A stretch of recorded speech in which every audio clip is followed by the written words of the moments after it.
9 months into Russia's latest invasion of Ukraine, the outcome of the war remains unclear. The Russian military appears incapable of taking Kyiv or occupying a major portion of the country. Ukrainian forces have enjoyed 3 months of success on the battlefield and could well continue to make progress in regaining territory. The war also could settle into a more drawn-out conflict, with neither side capable of making a decisive breakthrough in the near term. Projecting the ultimate outcome of the war is challenging. However, some major ramifications for Russia and its relations with Ukraine, Europe, and the United States have come into focus. While the war has been a tragedy for Ukraine and Ukrainians, it has also proven a disaster for Russia. Militarily, economically, and geopolitically, the war has badly damaged Russia's military and tarnished its reputation, disrupted the economy, and profoundly altered the geopolitical picture facing Moscow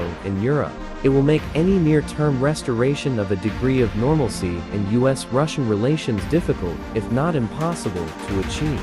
This latest phase in hostilities between Russia and Ukraine began on February 24, 2022, when Russian President Vladimir Putin directed his forces to launch a major, multi-pronged invasion of Ukraine. The broad scope of the assault, which Putin termed a special military operation, suggested that Moscow's objectives were to quickly seize Kyiv, presumably deposing the government, and occupy as much as the eastern half to two-thirds of the country. The Russian army gained ground in southern Ukraine, but it failed to take Kyiv. By late March, Russian forces were in retreat in the north.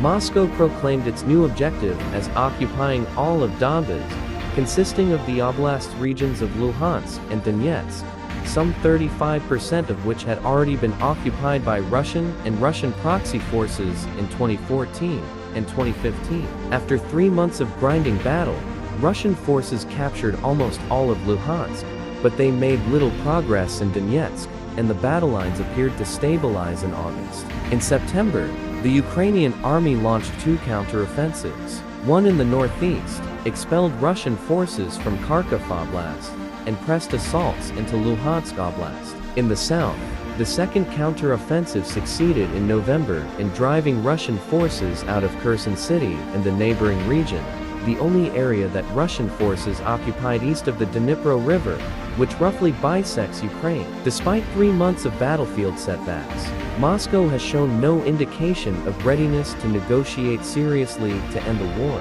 Indeed, on September 30, Putin announced that Russia was annexing Luhansk, Donetsk, Zaporizhia, and Kherson Oblasts, even though Russian forces did not fully control that territory and consistently lost ground there in the following weeks. The Russian military made up for battlefield losses by increasing missile attacks on Ukrainian cities, aimed in particular at disrupting electric power and central heating. As of late November, Ukrainian President Volodymyr Zelensky and his government insisted on conditions that included Russian withdrawal from all Ukrainian territory, including Crimea, and all of Donbas, compensation, and punishment for war crimes. While these are understandable demands, given what Ukraine has gone through, achieving them would prove difficult. Still, Kyiv appeared confident that it could liberate more territory even as winter approached. After 9 months of fighting, the Russian military has shown itself incapable of seizing and holding a large part of Ukraine. While the war's outcome is uncertain,